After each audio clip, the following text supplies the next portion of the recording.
कारण welcome you to study IQ। मैं हूं प्रशांत धवन। नाउ जैसे कि आप लोग जानते हैं, कल है 4 जून, एक बहुत ही इंपॉर्टेंट दिन, एक ऐसा दिन जब हमको ये पता लगेगा कि आने वाले 5 साल तक देश को कौन सी लीडरशिप मिलने वाली है।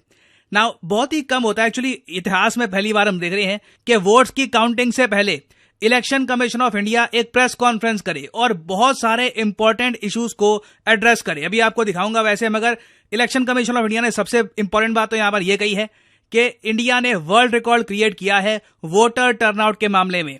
टोटल 642 मिलियन, मतलब कि 64 करोड़ से भी ज्यादा वोटर्स ने वोट दिया है इस बार के लोकसभा इलेक्शंस में। ये नंबर मैं आपको बता दूं, अगर हम प्लैनेट के हिसाब से देखें ना, कोई भी कंट्री इंडिया के आसपास नहीं आता। जो G7 कंट्रीज है, जिसमें आप US, कनाडा, जापान, इटली समेत वेरियस कंट्रीज को काउंट कर लीजिए, इनकी टोटल पॉपुलेशन से 1.5 गुना ज्यादा है ये आबादी जिन्होंने सिर्फ वोट किया है इंडिया में। और इवन यूरोपियन यूनियन के जो 27 देश हैं उनको भी आप ले लो, उससे भी 2.5 गुना ज्यादा है ये आबादी। इंडिया के इलेक्शंस ट्रूली मिराकुलस होते हैं। और अब फाइनल स्टेज पे हमको ये देखना होगा कि क्या इंडिया के इलेक्शंस प्रॉपरली कंक्लूड हो जाते हैं। वोटिंग तो हो गई, मगर अब क्या है कि दोनों खेमे, नेशनल डेमोक्रेटिक अलायंस और इंडी अलायंस, दोनों क्लेम कर रहे हैं कि ये मेजॉरिटी फॉर्म करेंगे। आप अगर एग्जिट पोल्स को देखो तो ज्यादातर एग्जिट पोल्स ओपनली कह रहे हैं कि नेशनल डेमोक्रेटिक अलायंस आराम से ये लोग मेजॉरिटी इनको मिल जाएगी। टोटल सीट्स इनकी 350 से ऊपर आने वाली है। ये ऑफ कोर्स एग्जिट पोल्स की प्रेडिक्शन है। जबकि ऑपोजिशन पार्टी के जो लीडर्स हैं उनसे जब पूछा गया कि आपके हिसाब से आपकी सीट्स कितनी आएंगी, तो कांग्रेस के जो वरिष्ठ लीडर हैं खड़गे साहब, इन्होंने ये कहा है कि इनकी 295 सीट्स आने वाली है। ना 295 सीट्स और दूसरी तरफ 350 सीट्स या फिर 400 सीट्स, हमें पता नहीं है कि एंड में रिजल्ट आएगा कहां पर। मगर यह बात तो तय है कि अंपायर से काफी सवाल पूछे जाएंगे। और ये बात मैं नहीं कह रहा, ये बात इलेक्शन कमीशन ऑफ इंडिया के जो चीफ हैं इन्होंने खुद कही है कॉन्फ्रेंस में। जो वीडियो है बहुत इंटरेस्टिंग है, ये मैं आपको दिखाना चाहता हूं। आजकल इल्जामातों का दौर बुलंद है, तल्खियों का बाजार गर्म है। आजकल इल्जामातों का दौर बुलंद है, तल्खियों का बाजार गर्म है। पंच को पहले ही घेर लो, यानी पेशबंदी।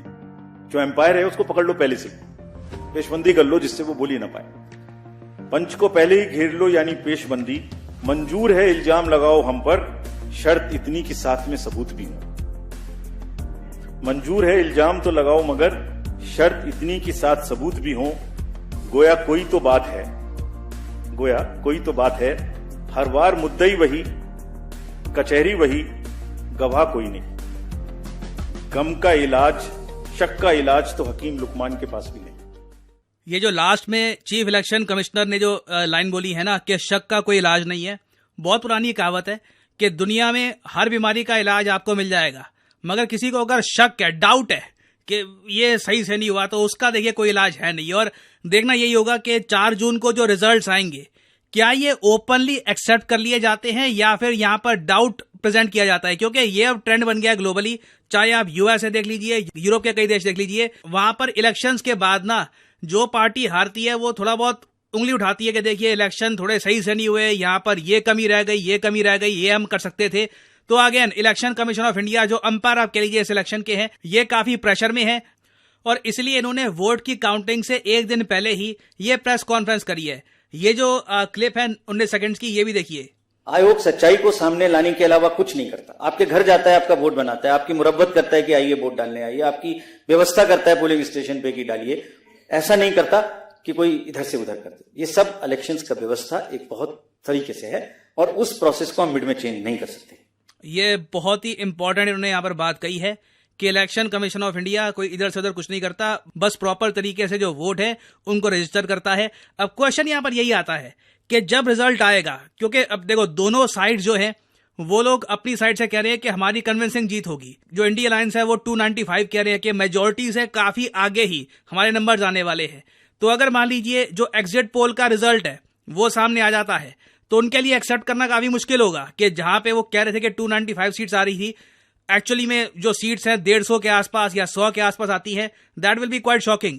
और अगर हम ग्लोबली बात करें कि जो मेजर कंट्रीज हैं वो भारत के इलेक्शंस के बारे में क्या कहती हैं, फॉर एग्जांपल जब इंडिया में वोटिंग शुरू होनी थी उस वक्त USA ने पूछा गया था कि आप इंडिया में ऑब्जर्वर्स नहीं भेजोगे, तो USA ने कहा कि देखो हम लोग एडवांस्ड डेमोक्रेसी जो होती है इंडिया, जहां पे ऑलरेडी हमको पता है कि इलेक्शंस फेयर होंगे, वहां पर हम ऑब्जर्वर्स नहीं भेजते। हम लोग ऑब्जर्वर्स वहां पर भेजते हैं जहां पे हमको शक होता है कि कुछ ना कुछ माल प्रैक्टिस, कुछ गलत यहां पे हो रहा है।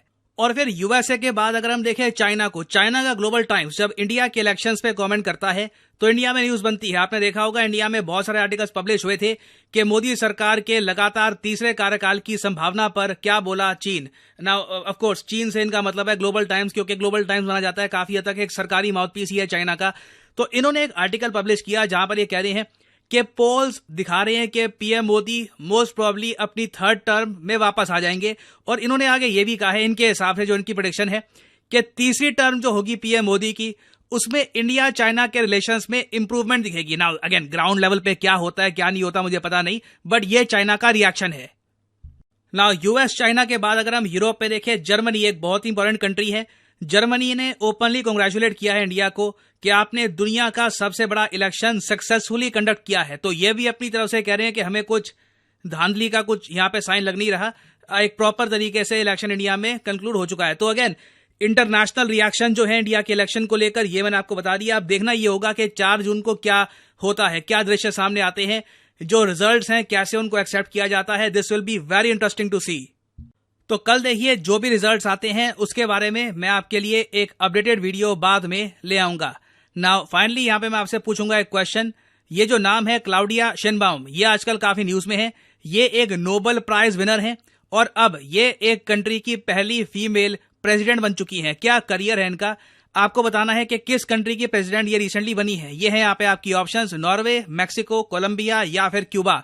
कमेंट सेक्शन में करिए उत्तर। जो लोग सही आंसर देंगे उनकी कमेंट को मैं हार्ट दे दूंगा। भाई इलेक्शन जो है ना दुनिया के किसी भी कोने में हो रहे हो ना, तो मेरा ख्याल है काफी एक जो है ना चैलेंजिंग टास्क रहता है गवर्नमेंट के लिए। और नो डाउट गवर्नमेंट के बहुत सारे रिसोर्सेज जो है वो इस पे लगते हैं। लेकिन भाई क्योंकि अगर देखा जाए तो बाकी अगर आप मुल्कों को देखते हैं उनकी आबादी इतनी ज्यादा नहीं है, तो वहां पे फिर भी मैनेजिंग जो है ना इनकी मैनेज करना उनको ईजी रहता है। लेकिन ऑन द साइड इतनी बड़ी आबादी वाले मुल्क की अगर बात करें इंडिया की, तो आपको काफी ज्यादा दिक्कतें जो है वो देखनी तो पड़ती हैं। लेकिन जो है ना मैं कहूँगा इंडिया में बाकी बहुत एक डिफरेंट तरीके से इलेक्शंस को हैंडल किया जाता है। बिल्कुल, और मैं कहूंगी ये बहुत चैलेंजिंग भी है क्योंकि इतनी पॉपुलेशन को, इतने ज्यादा वोटर्स को संभालना, मैनेज करना, टीम, सारा काम। इनफैक्ट मैं कहूंगी इलेक्शन कमीशन के लिए भी ये एक बहुत चैलेंजिंग रहता होगा। जिस तरीके से इस वीडियो में बताया गया कि इस मरतबा 642 मिलियन जो वोटर्स हैं, लगभग 64 करोड़ जो वोटर्स हैं। सो लास्ट टाइम पर हम लोग देख रहे थे कि लास्ट बिल्कुल यार एक इंडिया ने तो वर्ल्ड रिकॉर्ड बना दिया है। बहुत ही ज्यादा एक वोट पड़े हैं, बहुत ज्यादा भाई, 64 करोड़ वोट एक पड़ा है। एक सुनने में ही एक ऐसा लग रहा है तो एक इतनी ज्यादा मात्रा में पड़े हैं। बाकी ये कि एक जो होता है ना इलेक्शन कमीशन, अगर इनकी बात की जाए ना तो इसमें यार कोई शक नहीं है कि वो बेचारे को ना काफी ज्यादा एक ऐसा ही समझ ले ज़हनी परेशान किया जाता है। इधर भी जब हुए थे ना सेम वही चीजें हुई थी कि उसको काफी ज्यादा इन्होंने भाई परेशान किया हुआ था। तेरा कसूर है, ये मशीन नहीं चल रही है, कैमरा नहीं चल रहा, इलेक्शन कमीशन कहाँ है। वही सेम एक वहां पर भी है कि एक जिस पार्टी ने जीतना है ना उसने तो अपना थम्मल में हो जाना है, अपनी खुशियां मनानी है। बाकी जिसने हारना है उसने फिर पकड़ लेना है डंडा हाथ में और लग जाना है पीछे यार इलेक्शन कमीशन के। इसीलिए उन्होंने बोला है कि आप इल्जाम लगाएं तो जी दोस्तों वीडियो हो गई खत्म। वाकई में मैं कहता हूँ ये अनबिलीवेबल है। इतना ज्यादा वोटर या इतना ज्यादा टर्न आउट मैंने कभी आज तक नहीं सुना। यानी कि 64 करोड़ लोगों ने अपना हक राय इस्तेमाल किया है और ये सिर्फ और सिर्फ इंडिया में ही हो सकता है। वो बता रहे थे जो पूरी यूरोपीय यूनियन है या किसके पता बता अमेरिका, फ्रांस, इनके जो वोटिंग उनकी टोटल आबादी से भी 2-2 गुना 3-3 गुना ज्यादा है। बिल्कुल ये बात तो है क्योंकि इंडिया की आबादी बहुत ज्यादा। और इस मर्तबा जिस तरह देखें पाकिस्तान में पहले लोग देख लें कि इस जब जो इलेक्शन हुए ना 2024 के, इससे पहले अगर आप रेशो चेक कर लें वोट कास्ट करने की तो वो बहुत कम होगी। इस मर्तबा बहुत ज्यादा वोट जो है ना लोगों ने कास्ट किए हैं बाकी जिनमें इलेक्शंस होने हैं। लेकिन इन सब में जो एक रिकॉर्ड कायम किया है वोटर्स में वो हमारे देश ने किया है। इतनी बड़ी तादाद में वोटर्स का होना और इतनी बड़ी तादाद में वोटिंग होना, इतनी बड़ी तादाद में इलेक्शंस होना, तो ये रिकॉर्ड पूरा जो बना है वाकई में अपने आप में रिकॉर्ड कायम करना या रिकॉर्ड हो रखना, रिकॉर्ड होना, ये पढ़कर सुनकर ना एक ऐसा फीलिंग आती है। तो हमारे व्यूवर्स भी इस चीज़ में करते हैं कि प्लीज़ इस वीडियो को देखें, इस वीडियो को शेयर करें। So thank you so much. और इलेक्शन का रिजल्ट जो भी हो, लेकिन आपस में किसी भी तरह का मनमुटाव नहीं रखना है। हमेशा से मैं यही समझाती आई हूँ, सियासत को सियासत तक रहने दें। जो भी आपकी पर्सनल कुछ भी पर्सनल आपका है तो उसे पर्सनल रहने दें। किन्हीं भी चीज़ों को लेकर अपने आप को और अपने रिश्तों को ख़राब ना होने दें। और इस वीडियो के बारे में आपका जो भी ओपिनियन हो प्लीज़ मेरे साथ ज़रूर शेयर करें। इस वर्ल्ड रिकॉर्ड पर आप क्या कहेंगे? और उसके साथ साथ आप देखिए, इतना बड़ा पॉपुलेशन, इतने सारे लोग जो फर्स्ट टाइम वोटर्स थे,